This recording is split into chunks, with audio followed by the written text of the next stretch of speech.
All right, let's talk about 7 easy passive income streams for artists. Now, I don't know about you, but I'm always a little cautious around the words passive income, right? It all sounds a bit too good to be true. And that's because, let's face it, for a lot of these income streams, there's quite a bit of work to do up front, and some of them may even need some ongoing maintenance as well. So I hear you say, Sophie, how is that passive income? So we want to get really clear that there's a couple of types of income. Well, you've got your active income, that's something that you're doing, like you're making art and you're selling it. That's an active income. But something like a membership or Patreon or something that you get paid every month, that can be recurring income. You've still got to do some work for it to appear, but it's going to happen every month so long as you keep going with the work. And then passive income, we all have this dream of lying on the beach looking at the phone with all the notifications, and suddenly you get paid for things that you haven't really done any effort for. So this is what we're looking at today, setting up passive income streams as part of your solid, profitable art business. Now in a minute, I'm going to share how I see the passive income, and I'm going to share those 7 income streams I think are worth looking at. Some will work for you, some won't work for you, but I think it's a really good idea, especially in uncertain times and choppy waters ahead, to actually have definitely more than one income stream, but to have a mixture of active, maybe recurring, and passive as well. Okay, before we dive into those 7 different passive income streams, let's just have a quick word about the word. Let's just chat quickly about passive, that word passive. That really implies that you're going to do nothing. I want to be really, really clear. Some of these income streams are going to require you to do virtually nothing. Others of them are going to require you to do a few simple tasks once, and then you're going to reap the rewards thereafter. Some of them, however, are going to need quite a bit of upfront effort in order for them to actually get to the place where they're passive. So let's take a look at all of them, and then you can see which ones are going to float your boat. Now, I would love to hear from you in the comments as to which ones you are going to do.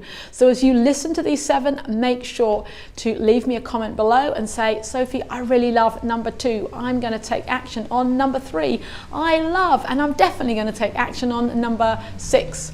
All right, here they are. Number 1 easy passive income stream. Well, you likely clicked through them in order to get through and watching this video.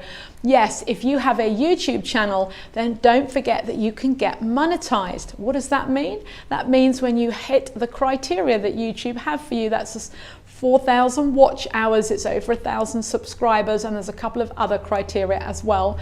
Once you get monetized, that means they're going to place ads on your videos, and every time somebody clicks on an ad, then you're going to get a very small amount of money for that click. Now, when you first start out and you first get monetized, you're going to be looking at your bank statement and you're going to say, Sophie, I'm not a millionaire yet. But with time, and as your follower count grows, you definitely can have an income stream of a few $100 or $1,000 or pounds every month, which can definitely be very welcome as you build your art business. So that's for you if you're building and actively building a YouTube channel and you want to focus on this platform. The second passive income stream, which again, a bit like YouTube ad, you just kind of need to meet the criteria and tick the box and off you go. This one, there's a little bit more work, but not a lot. This is affiliates. So what do we mean by that? We mean that, for example, if you teach painting and you use a specific brand of art materials that you really, really love, you can often get an affiliate code. That's a code or a link from the company that you buy those materials from. And for example, Amazon, the Amazon affiliate program is quite large. So if you know that you've got a lot of followers and those people would like to buy materials or books that you recommend or equipment that you use, you can set up affiliate links. So when they click through that, you're going to get that tiny payment. So again, there's a little bit of effort looking at the things that you perhaps might want to recommend and setting up an affiliate program. For software and things like Amazon, you just join the affiliate program and follow the instructions, and it's usually a link that you then would copy and paste in your emails or below your YouTube videos or out on social media. But you could also actually approach a more local business and say, look, I'd really like to set up this win-win situation. Could you provide a code or something to use on your website, or again YouTube, or any of the platforms that you use, so that when your audience buys those things that you recommend, you get a tiny percentage of that. So again, a little bit of work up front, but definitely can be a really good income stream the further along you go. Number 3 passive income for artists is a type of digital download. So that's creating something like an ebook or an e-guide. So again, if you teach and you want to make a simple guide or a simple PDF book or an ebook or even a book, anything that somebody can digitally download, you're going to do that work once. And yes, here comes the upfront work, right? You're definitely going to need to do the work to create that digital product. But once it's up on your website, people can go and buy it and download it themselves. So you're going to get that payment. And you're not going to be around. You're going to be on that mythical beach, all right, sipping away on a nice gin and tonic, lying on the sands while somebody else is purchasing your digital product. So definitely think about, is there something that you could create online that's a digital download?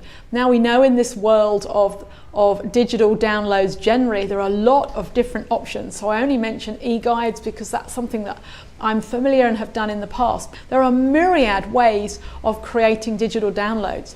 Think about calendars and planners and stickers, and there are endless different things that you create once, somebody pays and downloads, and you get that money as a passive income stream.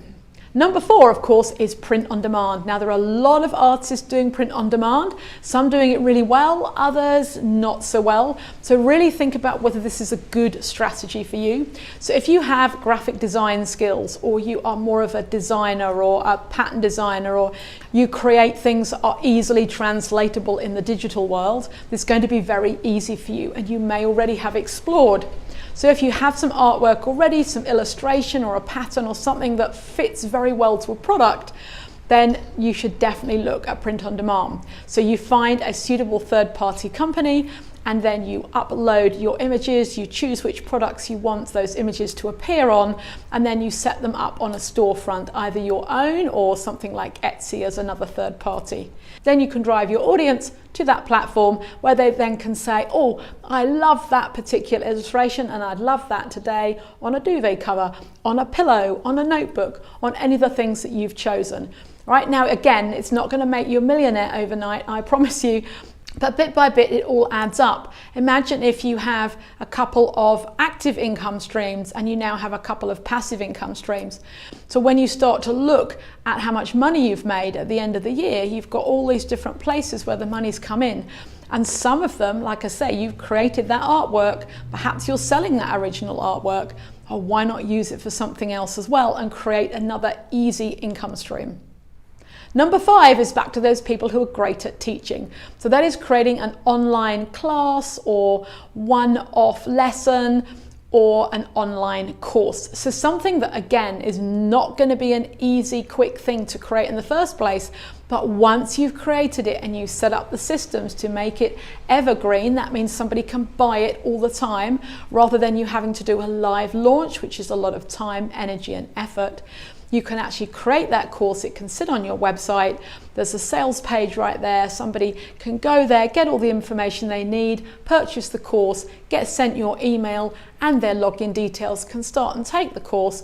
And again, you're in the studio, taking a walk in the park, on the beach, you're doing whatever it is that you want to be doing because you've created that as a passive income stream.